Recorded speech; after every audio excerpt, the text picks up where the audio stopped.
ಜನಸೇವಕ ಸುದ್ದಿವಾಹಿನಿಯ ಸಮಸ್ತ ವೀಕ್ಷಕರಿಗೆ ಸ್ವಾಗತ. ಸುದ್ದಿ ಮೂಡಣ ಬಾಗಿಲು ಮುಳುಬಾಗಿಲು. ದಕ್ಷಿಣ ಭಾರತದ ಬೃಹತ್ ಏಕಶಿಲಾ ಸಾಲಿಗ್ರಾಮ ಗಣಪತಿ ದೇವಾಲಯ ದಕ್ಷಿಣ ಭಾರತದ ಪ್ರತಿಯೊಬ್ಬ ರಾಜಕಾರಣಿಗಳ ಅತ್ಯಂತ ನಂಬಿಕಸ್ಥ ಮತ್ತು ಪುರಾಣ ಪ್ರಸಿದ್ಧ ದೇವಾಲಯ. ಕುರುಡುಮಲೆ ಗಣೇಶನ ದರ್ಶನಕ್ಕೆ ಕರ್ನಾಟಕ ರಾಜ್ಯ ಬೋವಿ ಅಭಿವೃದ್ಧಿ ನಿಗಮದ ನೂತನ ಅಧ್ಯಕ್ಷ ಎಂ ರಾಮಪ್ಪ ಭೇಟಿ ಹಿನ್ನೆಲೆಯಲ್ಲಿ ಮಾಜಿ ತಾಲೂಕು ಪಂಚಾಯಿತಿ ಅಧ್ಯಕ್ಷ ಸಿ.ವಿ. ಗೋಪಾಲ್, ಕೋಲಾರ ಜಿಲ್ಲಾ ಕಾಂಗ್ರೆಸ್ ಎಸ್ಸಿ ಘಟಕದ ಉಪಾಧ್ಯಕ್ಷ ಅಂಬಿಳಿಕಲ್ ವೆಂಕಟಪತಿ, ಮಾಜಿ ಗ್ರಾಮ ಪಂಚಾಯಿತಿ ಸದಸ್ಯ ಯಡಳ್ಳಿ ಚಲಪತಿ, ಮಾಜಿ ಗ್ರಾಮ ಪಂಚಾಯಿತಿ ಸದಸ್ಯ ಕೆರಸಮಂಗಲ ವೆಂಕಟರಾಮ್, ಕೆರಸಮಂಗಲ ರಾಮಾಂಜಿ, ಯುವ ಮುಖಂಡ ಹೈದಲಾಪುರದ ಅಶೋಕ್ ಸೇರಿದಂತೆ ಹಲವು ಮುಖಂಡರು ಭವ್ಯ ಸ್ವಾಗತವನ್ನು ನೀಡಿ ನೂತನ ಅಧ್ಯಕ್ಷ ರಾಮಪ್ಪ ಅವರೊಂದಿಗೆ ದೇವರ ದರ್ಶನ ಪಡೆದು ಶುಭಾಶಯಗಳ ಮಹಾಪುರವನ್ನು ಸಲ್ಲಿಸಿದರು. ನಂತರ ವೆಂಕಟಾಪುರ ಗ್ರಾಮದಲ್ಲಿ ವಿವಿಧ ವಾದ್ಯಗೋಷ್ಠಿಗಳೊಂದಿಗೆ ಅಧ್ಯಕ್ಷ ರಾಮಪ್ಪರವರಿಗೆ ಭವ್ಯ ಸ್ವಾಗತವನ್ನು ನೀಡಿದ ಗ್ರಾಮಸ್ಥರು ಇಡೀ ಗ್ರಾಮದಾದ್ಯಂತ ಆರತಿ ಬೆಳಗ್ಗೆ ತಮ್ಮ ಪ್ರೀತಿಯ ನಾಯಕನಿಗೆ ಗೌರವ ಸಲ್ಲಿಸಿದರು. ಈ ಸಂದರ್ಭದಲ್ಲಿ ಸಮಾಜ ಕಲ್ಯಾಣ ಇಲಾಖೆ ಎಂಡಿ ಚಂದ್ರನಾಯಕ್, ಜೆಡಿ ಶ್ರೀನಿವಾಸ್, ಬೋವಿ ನಿಗಮ ಅಭಿವೃದ್ಧಿಯ ಎಂಡಿ ವಿಜಯಲಕ್ಷ್ಮಿ, ಮಾಲೂರು ಎಸ್ವಿ ಲೋಕೇಶ್, ಮುಳುಬಾಗಿಲು ಸಮಾಜ ಕಲ್ಯಾಣ ಇಲಾಖೆ ಅಧಿಕಾರಿ ಹರೀಶ್ ಸೇರಿದಂತೆ ತಾಲೂಕಿನ ಹಲವು ಬೋವಿ ಸಮುದಾಯದ ಮುಖಂಡರು, ಹಿರಿಯರು, ಯುವ ನಾಯಕರು, ಗ್ರಾಮಸ್ಥರು ಭಾಗಿಯಾಗಿದ್ದರು.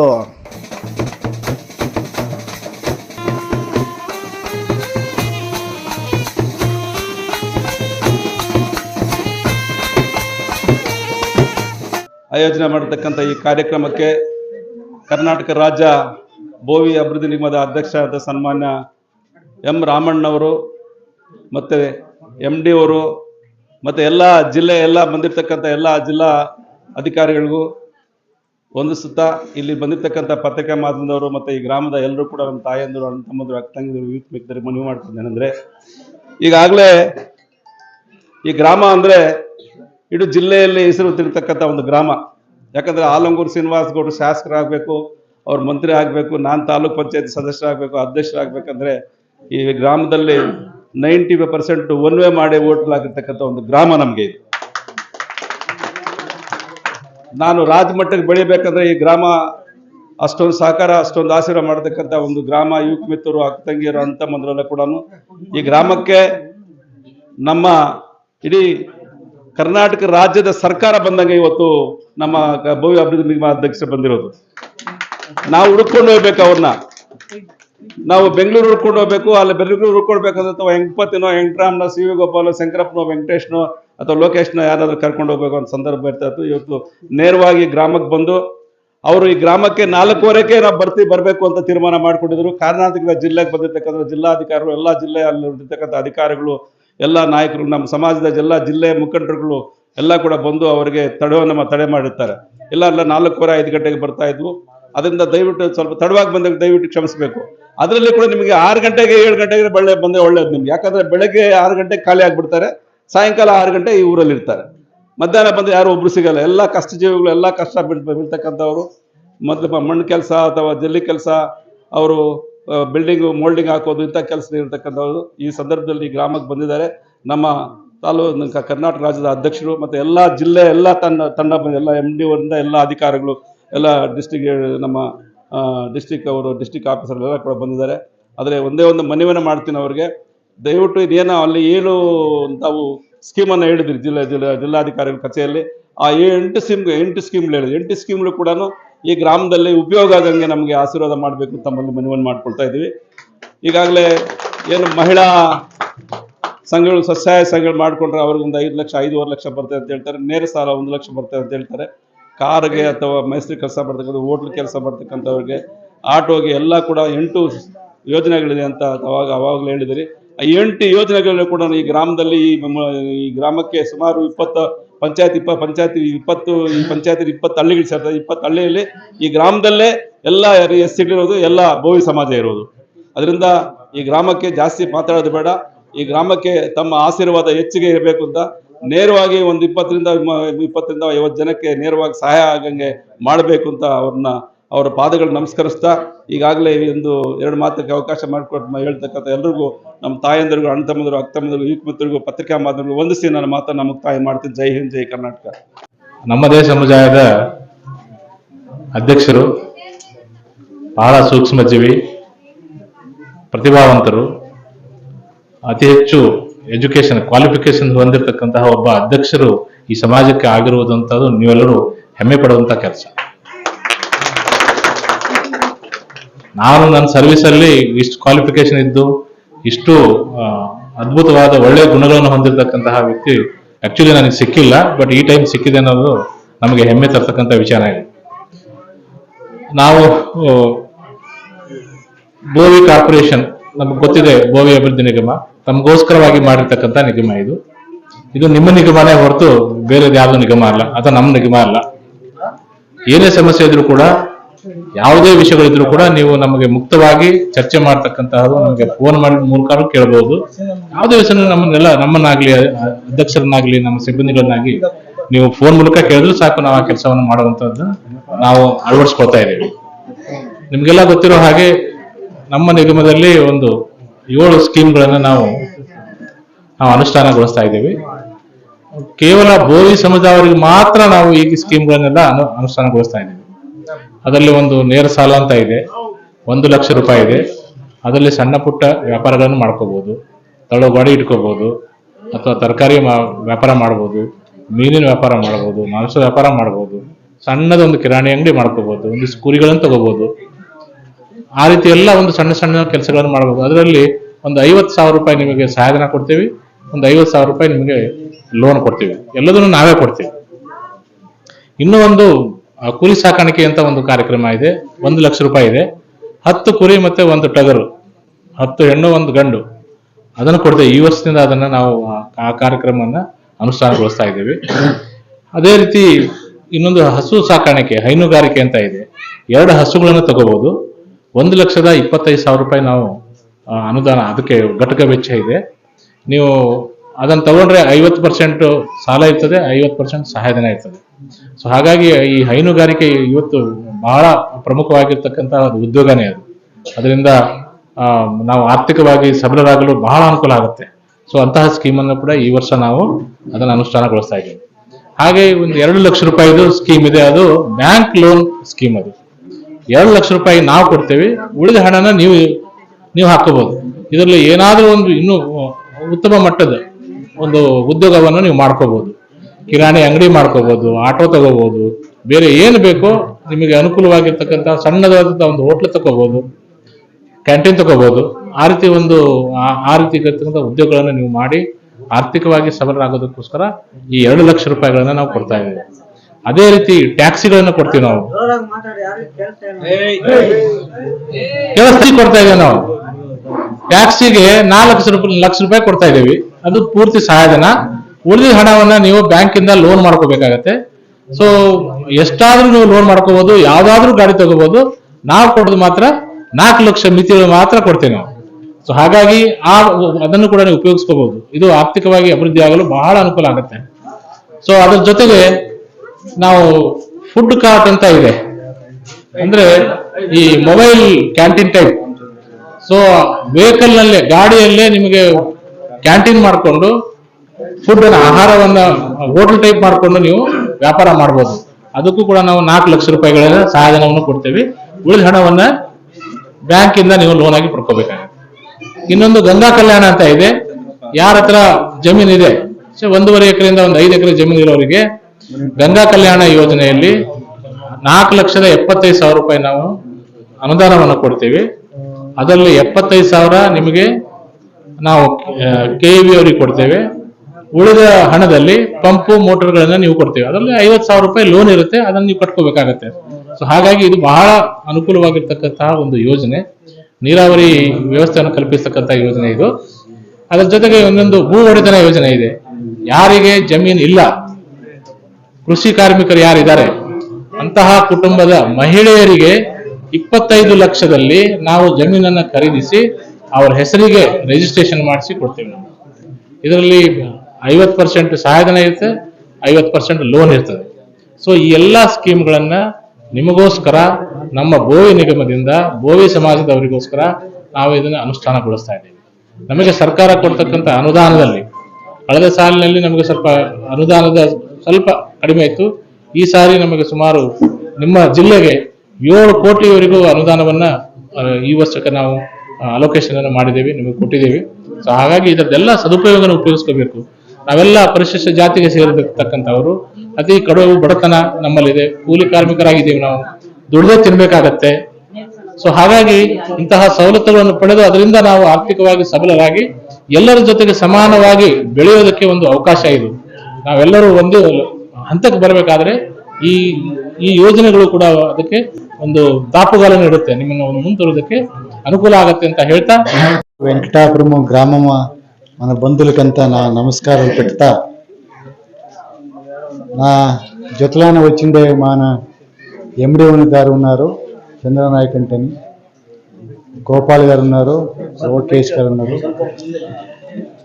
మన అంతా ఈ గ్రామన ముఖండ డాక్టర్ చంద్రప్ప గారు ఉన్నారు, రామచంద్రప్ప గారు, ముని వెంకటరామప్ప గారు, బాబు గారు, రత్నకుమారి గారు, ముని వెంకటప్పరు, మనంతా బంధువులు, మన అమ్మగారు, అయ్యగారు, మన సోదరులు.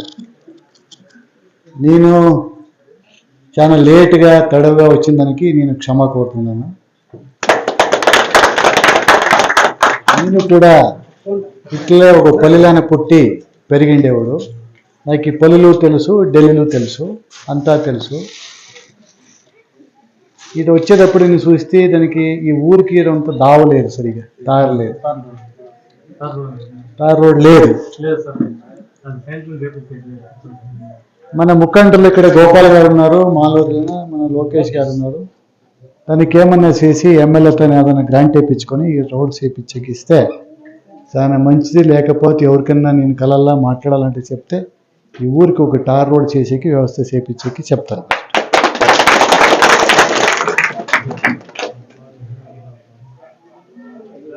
ఇంత పెద్ద అయినా కూడా మన బంధువులంతా కాస్తా ఉండేది నాకు చాలా సంతోషమైంది. మా ఎండి గారు చెప్పినట్ల తెలుగు ಅರ್ಥ ಆಗುತ್ತೆ ನಮಗೆ ಅಷ್ಟೇ. ಇಲ್ಲಿ ಒಂದು ರೀತಿಯಲ್ಲಿ ನಾನು 89ನೇ ಇಸ್ವಿಯಲ್ಲಿ ಮದುವೆ ಆದಾಗ ನನ್ನ ಊರಲ್ಲಿ ಹಳ್ಳಿನಲ್ಲಿ ಮೆರವಣಿಗೆ ಕರ್ಕೊಂಡು ಈ ತರ ಮಾಡ್ಕೊಂಡು ಹೋಗ್ತಾ ಇದ್ರು. ಅದು ನನಗೆ ಜ್ಞಾಪಕ ಬಂತು. ನಿಜವಾಗ್ಲೂ ಕೂಡ ಸಂಬಂಧ, ಬಂಧುತ್ವ ಅಂತಕ್ಕಂಥದ್ದು ಇಲ್ಲಿ ಕಾಣ್ತೀವಿ, ಅಂತ ಹಳ್ಳಿಗಳಲ್ಲಿ ಕಾಣ್ತೀವಿ. ಪಟ್ಟಣಗಳಲ್ಲಿ, ನಗರಗಳಲ್ಲಿ ಗೋಪಾಲ್ ಜೊತೆಗೆ ಹೋದ್ರೆ ನನಗೇನು ಸಿಗುತ್ತೆ, ಇಲ್ಲ ಚಂದ್ರನಾಯಕರ ಜೊತೆಗೆ ಹೋದ್ರೆ ನನಗೇನು ಲಾಭ ಅಂತಕ್ಕಂಥದ್ದನ್ನು ಲೆಕ್ಕಾಚಾರ ಇಟ್ಕೊಂಡೇ ಪ್ಲಾನ್ ಮಾಡ್ಕೊಂಡು ಹೋಗ್ತಾ ಇರ್ತಾರೆ. ಆದರೆ ಹಳ್ಳಿಗಳಲ್ಲಿ ಪ್ರಾಮಾಣಿಕವಾಗಿ, ಹೃದಯಪೂರ್ವಕವಾಗಿ ಸ್ವಾಗತ ಮಾಡ್ತಕ್ಕಂಥದ್ದಾಗಿರಲಿ, ನಮ್ಮನ್ನು ಮಾತಾಡಿಸ್ತಕ್ಕಂಥ ರೀತಿಯಾಗಲಿ, ನಿಜವಾದ ಬಂಧುತ್ವ ಸಂಬಂಧ ಇರ್ತಕ್ಕಂಥದ್ದು ಹಳ್ಳಿಗಳಲ್ಲಿ. ಯಾಕೆಂದ್ರೆ ನಾವು ಕೂಡ ಹಳ್ಳಿಗಳಲ್ಲಿ ಹುಟ್ಟಿ ಬಂದಿರ್ತಕ್ಕಂಥದ್ರಿಂದ ಹಳ್ಳಿಯ ವಾತಾವರಣ ನನಗೆ ಸಂಪೂರ್ಣ ಗೊತ್ತು. ಇದು ಇಡೀ ಊರಲ್ಲೆಲ್ಲ ನಮ್ಮದೇ ಒಂದೇ ಒಂದು ಸಮುದಾಯ ಇದೆ ಅಂತಂದು ಕೂಡ ನಾನು ತಿಳ್ಕೊಂಡ ವಿಷಯ. ನಿಜವಾಗ್ಲೂ ಕೂಡ ನಾವು ಇಂಥ ಪೂರ್ತಿ ಸಮುದಾಯ ಇರ್ತಕ್ಕಂಥ ಹಳ್ಳಿನಲ್ಲಿ ನಾವೇನು ಹುಟ್ಟಿಲ್ಲ. ಆದರೆ ನಮ್ಮ ಬಂಧುಗಳೆಲ್ಲ ಒಂದೇ ಕಡೆ ಇರ್ತಕ್ಕಂಥದ್ದು, ಸಹಬಾಳ್ವೆಯಿಂದ ನಡ್ಕೊಂಡು ಹೋಗ್ತಕ್ಕಂಥದ್ದು, ಎಲ್ಲ ಕಷ್ಟದಾರಗಳಾಗಿರ್ತಕ್ಕಂಥದ್ದು ನಿಮ್ಗಳನ್ನು ನೋಡಿದ್ರೆ ನನಗೆ ಅರ್ಥ ಆಗುತ್ತೆ. ನೀವೆಲ್ಲ ಶ್ರಮಜೀವಿಗಳು ಅಂತಕ್ಕಂಥದ್ದು. ಇಲ್ಲಿ ಯಾರೂ ಕೂಡ ವೃತಃ ತಮ್ಮ ಕಾಲವನ್ನು ಹರಣ ಮಾಡಿಕೊಂಡು ಜೀವನ ಮಾಡ್ತಾ ಇಲ್ಲ. ತಾವೆಲ್ಲರೂ ಕೂಡ ಬಹಳಷ್ಟು ಶ್ರಮದಾಯಕವಾಗಿ ಕೆಲಸವನ್ನು ಮಾಡ್ತಕ್ಕಂಥದ್ದು. ನಿಮ್ಮಂಥವರಿಗಾಗಿಯೇ ಸರ್ಕಾರ, ನಮ್ಮ ಏನು ಮುಖ್ಯಮಂತ್ರಿಗಳಾಗಿರ್ತಕ್ಕಂಥ ಸಿದ್ದರಾಮಯ್ಯ ಸಾಹೇಬರು ಏನು ಯೋಜನೆಗಳನ್ನು ಕೊಟ್ಟಿದ್ದಾರೆ, ಆ ಯೋಜನೆಗಳು ಯಾರಿಗೆ ಕೊಡಬೇಕು ಅಂದ್ರೆ ನಿಮ್ಮಂಥವ್ರಿಗೆ ಕೊಡಬೇಕು ಅಂತಕ್ಕಂಥ ಉದ್ದೇಶ. ಯಾರೋ ಶ್ರೀಮಂತರಿಗಾಗಿ ಮಾಡಿರ್ತಕ್ಕಂಥ ಕಾರ್ಯಕ್ರಮಗಳಲ್ಲ ಇವು. ಬಡವನಿಗೆ ಅವನ ಜೀವನಕ್ಕೋಸ್ಕರವಾಗಿ, ಸೂರಿಲ್ಲದವರಿಗೆ, ಜಮೀನಿಲ್ಲದವರಿಗೆ, ಊಟಕ್ಕೂ ಪರದಾಡ್ತಕ್ಕಂಥವರಿಗೆ ಕೊಡ್ತಕ್ಕಂಥ ಸೌಲಭ್ಯಗಳನ್ನ ಅವರಿಗೆ ತಲುಪಿಸ್ಬೇಕು. ಅವರು ಅದನ್ನು ಸದ್ಬಳಕೆ ಮಾಡಿಕೊಂಡು ಮುಂದೆ ಬರಬೇಕು ಅನ್ನೋ ಕಾರಣಕ್ಕೋಸ್ಕರವಾಗಿ ನಮ್ಮ ಸರ್ಕಾರ ಕೊಡ್ತಕ್ಕಂಥದ್ದು ಈ ಕಾರ್ಯಕ್ರಮ. ಈ ಕಾರ್ಯಕ್ರಮಗಳನ್ನ ಯಾರಿಗೂ ಅಕೌಂಟ್ಗೂ ಹೋಗೋದಿಲ್ಲ, ಯಾರಿಗೂ ಮಧ್ಯವರ್ತಿಗಳು ಸಿಗೋದಿಲ್ಲ. ನೇರವಾಗಿ ಯಾರು ಫಲಾನುಭವಿಗಳಿದ್ದಾರೆ ಅವರಿಗೆ ನೇರವಾಗಿ ಅವರ ಅಕೌಂಟಿಗೆ ಬರ್ತಕ್ಕಂಥದ್ದು. ಮಧ್ಯದಲ್ಲಿ ಯಾರಾದರೂ ಅವ್ರಿಗೆ ಕೊಡಬೇಕು ಇವ್ರಿಗೆ ಹೇಳಿದ್ರೆ ಅವ್ರು ಹೇಳಿದ್ರೆ ಕೊಡಿ ಅಂತಂದ್ರೆ ಯಾರಿಗೂ 1 ರೂಪಾಯಿ ಕೊಡಬೇಡಿ. ಈಗ ನಮ್ಮ ಡಿಸ್ಟ್ರಿಕ್ಟ್ ಮ್ಯಾನೇಜರ್ ಹೇಳಿದ್ರು, ಈ ಊರಿನಲ್ಲೇನೆ 6 ಜನ ಫಲಾನುಭವಿಗಳಿದ್ದಾರೆ ನೇರ ಸಾಲಕ್ಕೆ ಅಂತ. ಒಟ್ಟು ಮಾಲೂರು ತಾಲೂಕಿನಲ್ಲಿ 17 ಜನ ಇದ್ದಾರಂತೆ. ಈ ಊರಿನಲ್ಲಿ, ಈ ಗ್ರಾಮದಲ್ಲೇ, ಮುಳಬಾಗಿಲು ತಾಲೂಕು, ಈ ಗ್ರಾಮದಲ್ಲೇನೆ 6 ಜನ ಫಲಾನುಭವಿಗಳಿದ್ದಾರಂತೆ. ಇಲ್ಲಿ ಯಾರಾದ್ರೂ ಫಲಾನುಭವಿಗಳಿದ್ರೆ ಕೈ ಎತ್ತಿ. ಯಾರಿದ್ದೀರಿ? ರಾಮಚಂದ್ರಪ್ಪ. ಏನಪ್ಪ ನೀವು ತಗೊಂಡಿದ್ದೀರಿ ಸರ್ಕಾರದ ವತಿಯಿಂದ? ಹಾ, ತಗೊಂಡಿದ್ಯಾ? ಸೀಮೆ ಹಸು ತಗೊಂಡಿದ್ದೀರಾ? ಹಾ. ಇಲ್ಲಿ ಒಂದು 6 ಬ್ಯಾಂಕ್ ದಾಖಲಿಸಿದ್ರು. ಹಾ, ಅಲ್ಲಿ ಬ್ಯಾಂಕ್ ಅಲ್ಲಿ ಕ್ಲೈಮ್ ಕೊಡ್ತಾ ಇಲ್ಲ. ಮೈನ್ ಬ್ಯಾಂಕ್ ಅಲ್ಲಿ ತಗೊಂಡಿರಿ? ಗ್ರಾಮೀಣ ಬ್ಯಾಂಕ್. ಗ್ರಾಮೀಣ ಬ್ಯಾಂಕ್. 6 ಜನ ನೇರ IS ಬಿಲ್ ಹಾಕಿದ್ದೀವಿ. ಹಾ, 1 ಲಕ್ಷದ್ದು. ಅವರು ಕ್ಲೈಮ್ ಕೊಡ್ತಾ ಇಲ್ಲ. ಬ್ಯಾಂಕ್ ಅಲ್ಲಿ ಕ್ಲೈಮ್ ಕೊಡೋದೇ ಪ್ರಾಬ್ಲಮ್ ಸರ್. IS ಬಿಲ್ ಹಾಕೊಂಡ್ರೆ. ಹಾ, ಈಗ ಹಸು ನೀನು ತಗೊಂಡಿದ್ಯಾ? 2 ಹಸು ತಗೊಂಡಿದ್ಯಾ? ಸಾಕೊಂಡಿದ್ಯಾ? ಕರಿತಾ ಇದೆಯಾ ಹಾಲು? ಅದನ್ನ ಡೈರಿಗೆ ಹಾಕ್ತಾ ಇದೆಯಾ? ಎಷ್ಟು ಡೈರಿ ಹಾಲು ಎಷ್ಟು ಕೊಡ್ತಾ ಇದೀವಿ ದಿನಕ್ಕೆ? ಅಲ್ಲ, ನಾವು ಹಾಕ್ತಾ ಇದ್ದೀವಿ. ಬೆಳಗ್ಗೆ ಎಷ್ಟು, ಸಾಯಂಕಾಲ ಎಷ್ಟು? ಬೆಳಗ್ಗೆ 10, ಸಾಯಂಕಾಲ 10 ಸರ್. 20 ಲೀಟರ್ ಹಾಲು ಹಾಕ್ತಾ ಇದ್ದೀವಿ. 1 ಲೀಟರ್ಗೆ ಎಷ್ಟು ರೂಪಾಯಿ? 30 ಚಿಲ್ಲರಲ್ಲ, 34 ರೂಪಾಯಿ. 34 ರೂಪಾಯಿಗೆ 20 ಲೀಟರ್ಗೆ ಎಷ್ಟಾಯ್ತು? 680 ರೂಪಾಯಿ ಒಂದು ದಿವಸಕ್ಕೆ ಆಯ್ತು. 680 ರೂಪಾಯಿ ಅಂದ್ರೆ 700 ರೂಪಾಯಿ ಅಂತ ಇಟ್ಕೊಂಡ್ರೆ ಒಂದು ದಿವಸಕ್ಕೆ 7 ಮೂರ್ಲೆ 21, ತಿಂಗಳಿಗೆ 21,000 ರೂಪಾಯಿ ಆಯ್ತು. ಇಂಥ ಹಳ್ಳಿನಲ್ಲಿ 21,000ರಲ್ಲಿ ಬಹಳಷ್ಟು ಸುಖವಾಗಿ ಜೀವನವನ್ನು ಮಾಡಬಹುದು, ಗಂಡ ಹೆಂಡತಿ ಮಕ್ಕಳು. ಹೌದಾ? ಇದನ್ನ ನೀನು ಉಳಿಸ್ಕೊಂಡು ಮುಂದೆ ಮತ್ತೆ 2 ಹಸು ಮಾಡ್ಕೊಳ್ಬಹುದು. ಸದುಪಯೋಗ ಮಾಡ್ಕೊಳ್ತಕ್ಕಂಥ ಇಂಥ ರಾಮಚಂದ್ರಪ್ಪನವರು ಅದನ್ನ ದುರುಪಯೋಗ ಪಡಿಸ್ಕೋಬಾರ್ದು. ಹಾಲು ಕರೆದಿರ್ತಕ್ಕಂಥದ್ದನ್ನ ನಿನ್ನ ಮನೆ ಬಳಕೆಗೆ ಇಟ್ಕೊಂಡ್ರೂ ಕೂಡ ದಿವಸಕ್ಕೆ 20 ಲೀಟರ್ ಡೈರಿಗೆ ಹೋಗುತ್ತೆ. ಡೈರಿಯಲ್ಲಿ ದುಡ್ಡು 15 ದಿವಸಕ್ಕೆ ಒಂದ್ಸರಿ ನಿನ್ನ ಅಕೌಂಟಿಗೆ ಹಾಕ್ತಾರೆ. ಹೌದಾ? ಹಾಕ್ತಾರಿಲ್ಲ? 15 ದಿವಸಕ್ಕೆ ಒಂದ್ಸರಿ ಅಕೌಂಟಿಗೆ ಹಾಕ್ತಾರೆ. ನಿನಗೆ ಇಷ್ಟು 20,000 ರೂಪಾಯಿ ಸಂಪಾದನೆ ಮಾಡಿಕೊಂಡು ನೀನೇ ಸ್ವತಃ ನಿನ್ನ ಕಾಲ ಮೇಲೆ ನಿಂತ್ಕೊಂಡಂಗಾಯ್ತು. ನಿನಗೆ ಮತ್ತೆ ನಿನ್ನ ಹೆಂಡತಿಗೆ ಇಬ್ಬರಿಗೂ ಕೆಲಸನೂ ಆದಂಗಾಯ್ತು, ಆದಾಯನೂ ಆದಂಗಾಯ್ತು, ಜೀವನವೂ ಸುಖ ಆಯ್ತು. ಹೌದಾ ಇಲ್ಲ? ಇದೇ ತರ ಮತ್ತಾರಿದ್ದೀರಿ?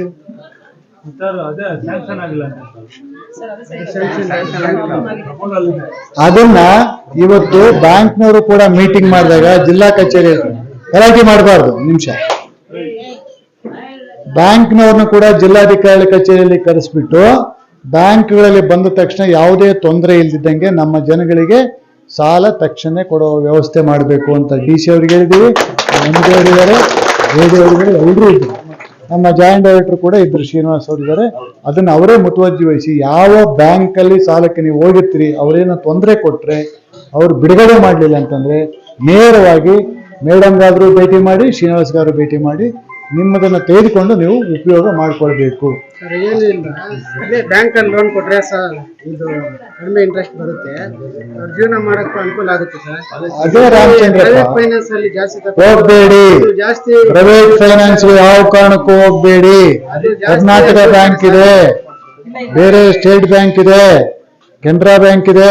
ಇಂಥ ಬ್ಯಾಂಕ್ಗಳಲ್ಲೇ ಹೋಗಿ 4% ಬಡ್ಡಿ ನಿಮ್ಗೆ. ಸರ್ ಇಲ್ಲಿ 4% ಬಡ್ಡಿ.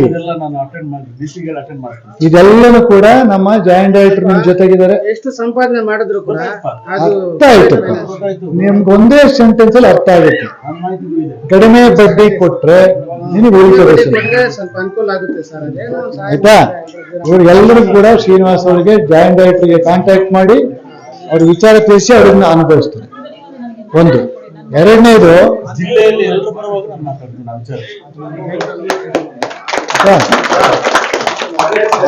ಆಮೇಲೆ ಇವಾಗ ಊರಲ್ಲಿ ಎಷ್ಟೇನಾದ್ರೂ ಮಾಡ್ಕೋಬಹುದು ಸರ್ ಲೋನ್? ಇಲ್ಲ ಇಲ್ಲ ಇಲ್ಲ, ಅಪ್ಲಿಕೇಶನ್ ಹಾಕ್ಬೇಕು. ಆನ್ಲೈನ್ ಅಪ್ಲಿಕೇಶನ್ ಹಾಕಿದಾಗ ಆ ತಾಲೂಕಿನ MLAಗಳು ಕೂಡ ಸೆಲೆಕ್ಷನ್ ಮಾಡಬೇಕು. ಅಲ್ಲಿ ನೀವು ಅರ್ಹತೆ ಇರಬೇಕು. ಇನ್ಕಮ್ ಅರ್ಹತೆ ಕೇಳ್ತೀವಿ, ಜಾತಿ ಸರ್ಟಿಫಿಕೇಟ್ ಹಾಕ್ಬೇಕು. ಅಲ್ಲಿ ಪ್ರಯಾರಿಟಿ ಮೇಲೆ ಯಾರು ಅರ್ಜಿ ಹಾಕಿರ್ತಾರೋ ಅದನ್ನ ಸೆಲೆಕ್ಷನ್ ಯಾರು ಮಾಡಿರ್ತಾರೋ ಅವ್ರಿಗೆ ಮಾತ್ರ ಕೊಡ್ತಕ್ಕಂಥದ್ದು. ಅದರ ಜೊತೆಗೆ ತುಂಬಾ ಬಡವಿರ್ತಕ್ಕಂಥದ್ದನ್ನ ಗುರುತಿಸಿ ಇಟ್ಕೊಂಡಿದ್ರೆ ಜಾಯಿಂಟ್ ಡೈರೆಕ್ಟರ್ ಹತ್ರ ಮತ್ತೆ ಡಿಸ್ಟ್ರಿಕ್ಟ್ ಮ್ಯಾನೇಜರ್ ಹತ್ರ ಇಟ್ಟಿದ್ರೆ ಅದು ನೆಕ್ಸ್ಟ್ ಬೇರೆ ಬೇರೆ ಏನಾದ್ರು ಪ್ರಯತ್ನಗಳು ಮಾಡಿ ಬೇರೆಯವ್ರ ಮೂಲಕ ಅಡಿಷನಲ್ ತಂದು ಕೊಡ್ತಕ್ಕಂಥ ಪ್ರಯತ್ನ ಮಾಡ್ತೀವಿ. ಸರ್ ಒಂದು ಎಕ್ಸಾಂಪಲ್ ನಾವು ಹೇಳ್ತೀವಿ. ಬೇಡ, ಕಾಂಗ್ರೆಸ್ನವರು ಕಾಂಗ್ರೆಸ್ನವ್ರ ಎಮ್ ಎಲ್ ಎ ತಗೊಳ್ಳಿ, ಲಾಭ ತಗೊಳ್ಳಿ.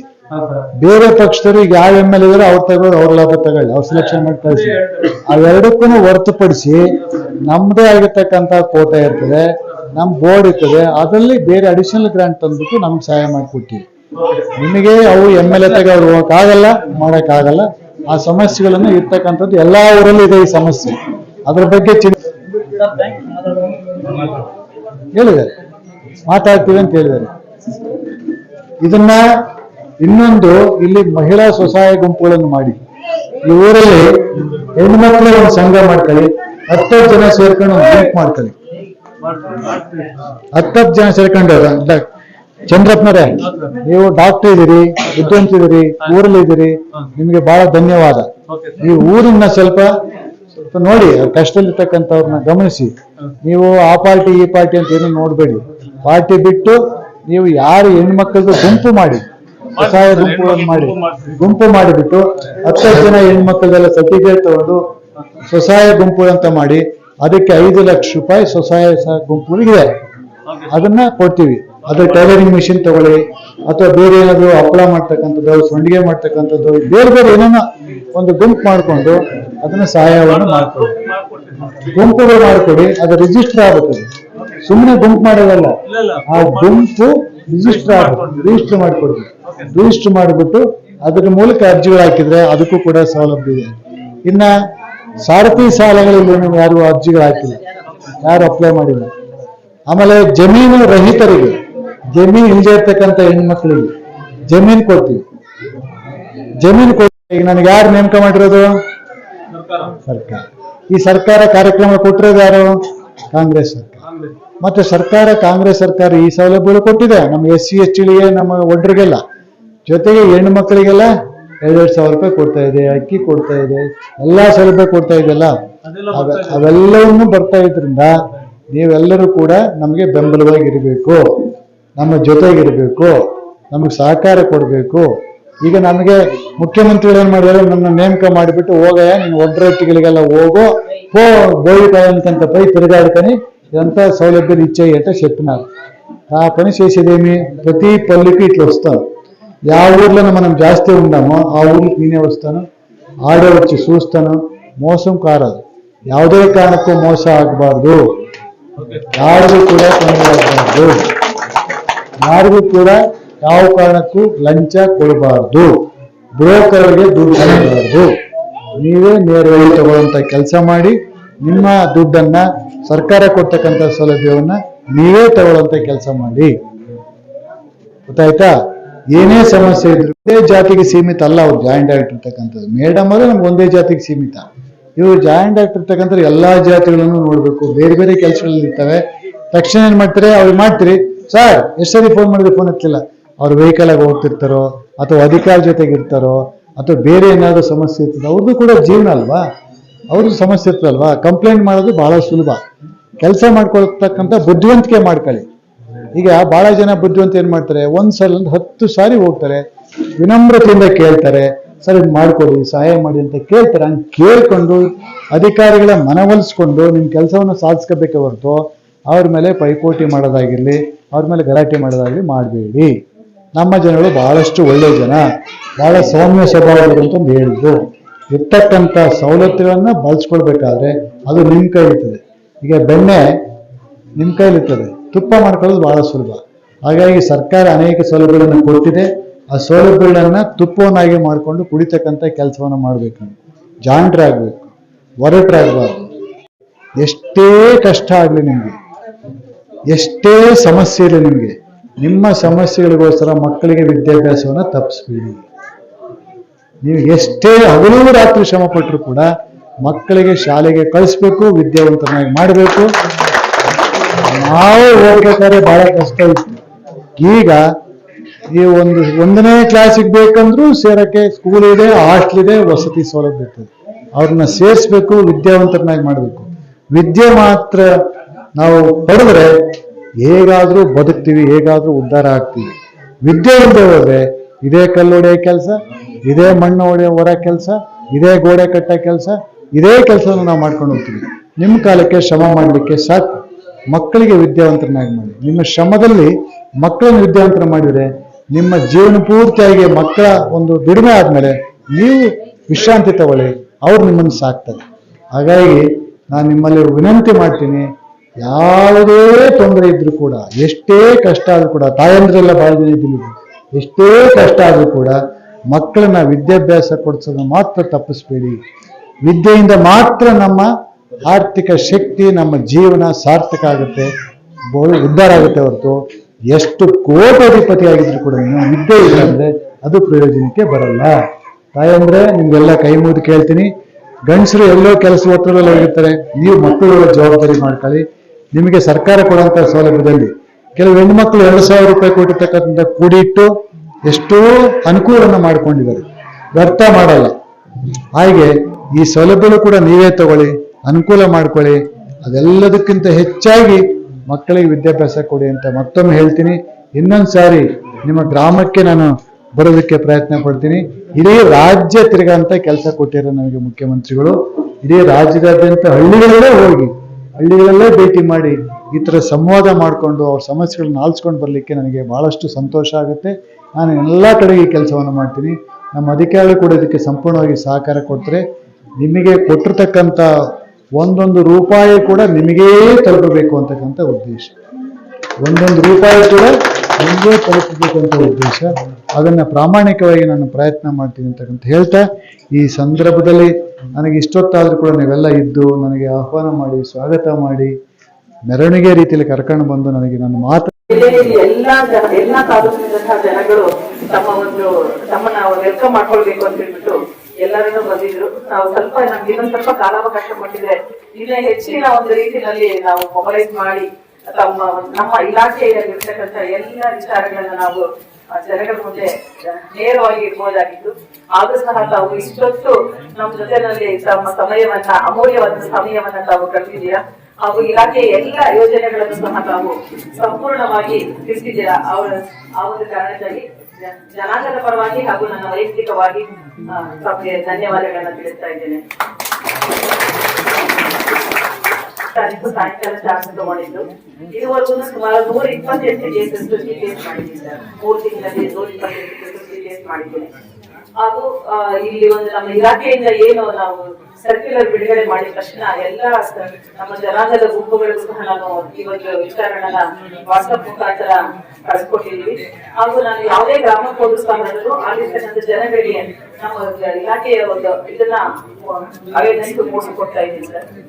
ಅದ್ರ ಜೊತೆಯಲ್ಲಿ ನಮ್ಮ ಲೀಡ್ ಬ್ಯಾಂಕ್ ಮ್ಯಾನೇಜರ್ ಅವರ ಜೊತೆಯಲ್ಲಿ ಸದಾ ಸಂಪರ್ಕದಲ್ಲಿದ್ದೀನಿ ಸರ್. ಇವರು ನಮ್ಮ ಗಮನಕ್ಕೆ ತಂದಿದ್ರೆ ನಾನು ಇಷ್ಟೊತ್ತಿಗೆ ಅದನ್ನ ಕ್ಲಿಯರ್ ಮಾಡ್ಕೊಡ್ತಾ ಇದ್ದೆ. ಶ್ರೀನಿವಾಸ್ ಹೋಟೆಲ್ ಸುಮಾರು 1 ವರ್ಷದಿಂದ ಅವರಿಗೆ ಕ್ಲೈಂಟ್ ಇಟ್ಕೊಂಡ್ರೆ ಹಾಗೆ ಬೆಳಿಗ್ಗೆ ಇಟ್ಕೊಂಡಿದ್ರು. ತಮ್ಮಿಂದ ಒಂದು ಸರ್ಕ್ಯುಲರ್ ಬಂದಿರ್ತಾರೆ, ಆ ಸರ್ಕ್ಯುಲರ್ ಇಟ್ಕೊಂಡು ಬೆಳಗ್ಗೆ ಜೋಶಿ ಸರ್ ಬಂದಿದ್ದಾರೆ ಸರ್, ಲೀಡ್ ಬ್ಯಾಂಕ್ ಮ್ಯಾನೇಜರ್ ಅವರು. ತುಂಬಾ ಸ್ಪಂದಿಸ್ತಾ ಇದ್ದಾರೆ ಅವರು ನಮ್ಗೆ ಎಲ್ಲಾ ರೀತಿಯಲ್ಲಿ ಸಹಕಾರ ಕೊಡ್ತಾ ಇದ್ದಾರೆ. ಅದೇ ರೀತಿ ನಮ್ಮ ಜಿಲ್ಲಾಧಿಕಾರಿಗಳು ಮತ್ತೆ ಸಿಇಒ ಸರ್ ಇಬ್ಬರು ಸಹ ಲೀಡ್ ಬ್ಯಾಂಕ್ ಎಲ್ಲ ಬ್ಯಾಂಕ್ ಮ್ಯಾನೇಜರ್ ಸಹ ಕೂಟಿಗೋಸ್ಕರ ಮೀಟಿಂಗ್ ಮಾಡಿ ಎಲ್ಲ ಒಂದು ಈ ತರ ಸಮಸ್ಯೆಗಳಿದ್ರೆ ಕೊಡಿ ಅಂತ ಕೇಳಿದರೆ ನಾನು ಈಗ ಆಲ್ರೆಡಿ ಸುಮಾರು ಒಂದು 100 ಕೇಸಸ್ ಕೊಟ್ಟಿದ್ದೀನಿ ಸರ್ ಅವ್ರಿಗೆ. ಈಗ ಹೆಚ್ಚು ಕಡಿಮೆ ಎಲ್ಲರೂ ಒಂದು 60 ಕೇಸಸ್ ಕ್ಲಿಯರ್ ಮಾಡ್ಕೊಟ್ಟಿದ್ದಾರೆ. ಇದು ಒಂದು ಹೀಗೆ ಈ ಒಂದು ಗ್ರಾಮದ ನನಗೆ ಗಮನಕ್ಕೆ ಬಂದಿರಲಿಲ್ಲ. ನಾನು ನೆಕ್ಸ್ಟ್ ನಾಳೆ ಮುಂದಿನ ವಾರದೊಳಗಡೆ ಇದನ್ನ ನಾನು ಸಾಲ್ವ್ ಮಾಡ್ಕೊಂಡು ಕೊಡ್ತೀನಿ ಅಂತ ಹೇಳ್ಬಿಟ್ಟು ಅಶ್ಯೂರ್ ಮಾಡ್ತಾ ಇದ್ದೇನೆ. ಹಾಗೇನೆ ಈ ಒಂದು ಜನಾಂಗದ ಒಂದು ಸೇವೆ ಮಾಡ್ಲಿಕ್ಕೆ ನನಗೆ ಒಂದು ಅವಕಾಶ ಸಿಕ್ಕಿದೆ ಸರ್. ಈ ಅವಕಾಶ ಕೊಟ್ಟಂತಹ ಸರ್ಕಾರಕ್ಕೂ ಮತ್ತೆ ಈ ಒಂದು ನಮ್ಮ ಜನಾಂಗದ ಮುಖಂಡರಿಗೂ ಸಹ ನಾನು ಧನ್ಯವಾದಗಳನ್ನ ತಿಳಿಸ್ತಾ ಇದ್ದೇನೆ. ಈ ಒಂದು ಕಾರ್ಯಕ್ರಮಕ್ಕೆ ನಮ್ಮ ಚಂದ್ರನಾಯಕ್ ಅವರು ಬಂದಿದ್ದಾರೆ. ಅವರು ಸಹ ಸರ್ ನಮ್ಗೆ ತುಂಬಾ ಚೆನ್ನಾಗಿ ಸ್ಪಂದಿಸ್ತಾ ಇದ್ದಾರೆ ಸರ್. ನಾವು ಏನೇ ನಮ್ಮ ಇಲಾಖೆಯಲ್ಲಿ ಏನಾದ್ರು ಕೇಳಿದ್ರೆ ತಕ್ಷಣ ಅದಕ್ಕೆ ಅವರು ಉತ್ತರ ಕೊಡ್ತಾ ಇದ್ದಾರೆ. ಈಗ ನಾವು ಬೋರ್ವೆಲ್ ಸಂಬಂಧಪಟ್ಟಂತ ಸಹ ನಾವು 5 ಸ್ಟಾರ್ ಅನ್ನು ಫಿಕ್ಸ್ ಮಾಡಿ ಕಳ್ಸಿಕೊಟ್ಟಿದ್ದೀವಿ. ಮತ್ತೆ ಪೆಂಡಿಂಗ್ ಇರೋದು ಕೂಡ ನಾವು ಕಳ್ಸಿಕೊಟ್ಟಿದ್ದೀವಿ ಸರ್. ಅದೆಲ್ಲ ಕ್ಲಿಯರ್ ಆದ್ರೆ ಸುಮಾರು ಒಂದು 15 ಕೇಸಸ್ ಕ್ಲಿಯರ್ ಆಗುತ್ತೆ ಅಂತ ಭಾವಿಸ್ತಾ ಇದ್ದೀವಿ ಸರ್. ಹಾಗೇನೆ ಈಗ ಎಲ್ಲ ಸುಮಾರು ಈ 1 ತಿಂಗಳಿಂದ ಟ್ರೆಜರಿಯಲ್ ಸಮಸ್ಯೆ ಇದ್ದಿದ್ರಿಂದ ಯಾವುದೇ ಫೀಸ್ ತಗೊಳ್ತಿದ್ದ ಕಾರಣಕ್ಕೋಸ್ಕರ ಕೆಲವೊಂದು ಪೆಂಡಿಂಗ್ ಇದೆ ಸರ್. ಅದೆಲ್ಲನೂ ಈಗ ಬೇಗ ಮುಗಿಸ್ಕೊಡ್ತೀವಿ ಅಂತ ಹೇಳ್ಬಿಟ್ಟು ನಮ್ಮ MD ಸರ್ ಅವರು ಹೇಳಿದ್ದಾರೆ. ಅವರಿಗೆ ನಮ್ಮ ನಿಮ್ಮೆಲ್ಲರ ಪರವಾಗಿ ಹೃದಯಪೂರ್ವಕ ಧನ್ಯವಾದಗಳನ್ನು ತಿಳಿಸ್ತಾರ. ಹಾಗೂ ಶ್ರೀತಾ ಗೋಪಾಲ್ ಅವರು ಶ್ರೀ ಗೋಪಾಲ್ ಅವರು ಅವ್ರಿಗೂ ಸಹ ನಾನು ಜೊತೆಗೆ ನನ್ನ ಭಾವನವರೇ ಆಗ್ಬೇಕು, ಅವರಿಗೆ ನನ್ನ ಮಕ್ಕಳ ಗಂಡನೇ ಅವರು. ಸೊ ಅವರಿಗೂ ಸಹ ನಾನು ವೈಯಕ್ತಿಕವಾಗಿ ಹಾಗೂ ತಮ್ಮೆಲ್ಲರ ಪರವಾಗಿ ನಾನು ಧನ್ಯವಾದಗಳನ್ನ ತಿಳಿಸ್ತಾ ಇದ್ದೇನೆ. ಮುಳುಬಾಗ ಶಂಕರಣ್ಣ ಅವರು ಅಷ್ಟೇ ನನಗೆ ತುಂಬಾ ನಮ್ಮ ಕುಟುಂಬಕ್ಕೆ ಆತ್ಮೀಯರು. ಮತ್ತೆ ಇನ್ನೊಂದು ವಿಚಾರ ತಮ್ಮಲ್ಲಿ ಮದುವೆ ಹೇಳ್ತಾ ಇದ್ದೀನಿ ಸರ್, ಅರ್ಜಿ ಮಾಡ್ಕೊಳ್ಳೋದೇನಂದ್ರೆ ಎಲ್ಲಾ ತಾಲೂಕಿನಲ್ಲೂ ಸಹ ನಮ್ಮ ಬಂಧುಗಳು ಅಂತಂದ್ರೆ ಎಲ್ಲೋ ಒಂದ್ ಕಡೆಗೆ ಒಂದು ಸಂಬಂಧ ಬೆಳೆದಿದೆ. ಸೊ ಅದೊಂದು ನನ್ನ ಅದೃಷ್ಟ ಅಂತ ಅನ್ಕೊಳ್ತೀನಿ. ಸೊ ಅವ್ರಿಗೆ ನಾನು ವೈಯಕ್ತಿಕವಾಗಿ ಏನು ಮಾಡಕ್ ಆಗ್ತಾ ಇರ್ಲಿಲ್ಲ, ಆದ್ರೆ ಒಂದು ಇಲಾಖೆ ಬಂದ ಮೇಲೆ ಸುಮಾರು ಜನಗಳಿಗೆ ನಾವು ಸಹಾಯ ಮಾಡ್ತಕ್ಕಂಥದ್ದು ಭಾಗ್ಯ ನನಗೆ ಸಿಕ್ಕಿದೆ. ಆ ಭಾಗ್ಯಕ್ಕೆ ನಾನು ಮತ್ತೆ ಇಲ್ಲೊಂದು ಅವಕಾಶ ಕೊಟ್ಟಿದ್ದಕ್ಕೆ ನಾನು ತುಂಬಾ ಚಿರಋಣಿಯಾಗಿ ನಾನು ನನ್ನ ಕಾರ್ಯವಾಸ ನಾನು ಸರ್ವಿಸ್ ಮಾಡ್ತೀನಿ ಅನ್ನೋದನ್ನ ನಮ್ಗೆ ಅಶ್ಯೂರ್ ಮಾಡ್ತಾ ಇದ್ದೀನಿ ಸರ್. ಈ ಒಂದು ಸಭೆಯಲ್ಲಿ ಅಶ್ಯೂರ್ ಮಾಡ್ತಾ ಇದ್ದೀನಿ. ಹಾಗೂ ಮಾಲೂರು ಲೋಕೇಶ್ ಅವರು, ಶ್ರೀಯುತ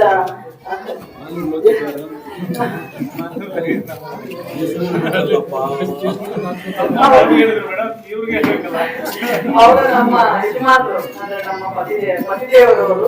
ಅವ್ರು ನಾನು ಎಲ್ಲ ಕೆಲಸ ಕಾರ್ಯಗಳಿಗೂ ಸಹ ತುಂಬಾ ಸಹಕಾರ ಕೊಡ್ತಾರೆ. ಆಮೇಲೆ ನಾನು ಕೆಲವೊಂದು ಬೋರ್ವೆಲ್ ಹೋದಾಗ ನಾನು ಅವರ ಒಂದು ಆಪ್ಯಾಯತೆ ಇದೆಯಲ್ಲ ಸರ್, ಅದು ನನ್ಗೆ ಒಂಥರ ಕಣ್ಣು ತುಂಬಿ ಬರುತ್ತೆ. ಅವ್ರು ಎಷ್ಟು ಸಂತೋಷ ಆಗುತ್ತೆ ಸರ್. ನಮ್ಮ ಒಂದು ಇಲಾಖೆಯಿಂದ ಕೊಡ್ತಿರ್ತಕ್ಕಂಥ ಕಾರ್ಯಕ್ರಮಗಳನ್ನು ನಾವು ಸಫಲತೆ ಮಾಡುವಾಗ ಅವರಲ್ಲಿ ಅವ್ರು ನಮ್ಗೆ ಹಾರೈಸ್ತಾರಲ್ಲ ಸರ್, ಆ ಒಂದು ಹಾರೈಕೆ ನಮ್ಮ ಎಲ್ಲ ಸರ್ಕಾರಕ್ಕೂ ಮತ್ತು ಸರ್ಕಾರದಲ್ಲಿ ಕೆಲಸ ಮಾಡ್ತಕ್ಕಂಥ ಪ್ರತಿಯೊಬ್ಬರು ಸಹ ಅದು ಸಲ್ಲುತ್ತೆ ಅಂತ ಹೇಳ್ಬಿಟ್ಟು ನನ್ನ ಭಾವನೆ. ಈ ನನಗೆ ಎಲ್ಲಾ ಕೆಲಸ ಕಾರ್ಯದಲ್ಲಿ ನನಗೆ ಸದಾ ಸಹಕಾರ ಕೊಡ್ತಕ್ಕಂಥ ನಮ್ಮ ಎಸ್ ಪಿ ಲೋಕೇಶ್ ಅವರಿಗೂ ನಾನು ನಮಸ್ಕಾರಗಳನ್ನ ತಿಳಿಸ್ತಾ ಇದ್ದೇನೆ ವೈಯಕ್ತಿಕವಾಗಿ. ಹಾಗೆಯೇ ಸೋಷಿಯಲ್ ವೆಲ್ಫೇರ್ ಜಂಟಿ ನಿರ್ದೇಶಕರು ಶ್ರೀನಿವಾಸ್ ಸರ್ ಅವರು ನಾನು ಕಳೆದ ಒಂದು 2 ವರ್ಷದಿಂದ ಜೊತೆನಲ್ಲಿ ಕೆಲಸ ಮಾಡ್ತಾ ಇದ್ದೀವಿ. ಅವರು ಅಷ್ಟೇ ನಾನು ಎಲ್ಲಾ ಕೆಲಸ ಕಾರ್ಯಗಳು ಸಹ ತುಂಬಾ ಸಾಥ್ ಕೊಡ್ತಾರೆ. ಡಿಸಿ ಸರ್ ಅವರು ನಮಗೆ ಖುದ್ದು ಜಾಸ್ತಿ ಕರೀತಾ ಇರ್ತಾರೆ ಎಲ್ಲಾ ವಿಚಾರಗಳು. ಏನಾದ್ರು ಹೇಳಿದ್ರೆ ಜವಾಬ್ದಾರಿನ ಮಾಡ್ತಾರೆ ಅಂತ ಅವ್ರಿಗೂ ಒಂದು ನಂಬಿಕೆ ಇದೆ. ಸೊ ಹಾಗಾಗಿ ಹಗಲಾಗ್ಲಿ ರಾತ್ರಿ ಆಗ್ಲಿ ಎಷ್ಟೊತ್ತನ ಆಗ್ಲಿ ನಮ್ಗೆ ಏನಾದ್ರು ಒಂದು ಕೆಲಸನ ಒಪ್ಪಿಸ್ತಾರೆ. ಮತ್ತೆ ಸರ್ ನಾವು ಏನ್ ಪಿಪಿಟಿ ಮಾಡಿದ್ರಲ್ಲ ಸರ್, ಅದರ ರಾತ್ರಿ 9:30 10 ಗಂಟೆಗೆ ತಗೊಂಡು ಕೊಟ್ಟಮೇಲೆ ಅದನ್ನ ಸ್ಟಡಿ ಮಾಡ್ಕೊಂಡು ಮತ್ತೆ ಬೆಳಗ್ಗೆ ಬಂದಿದ್ರು ಸರ್.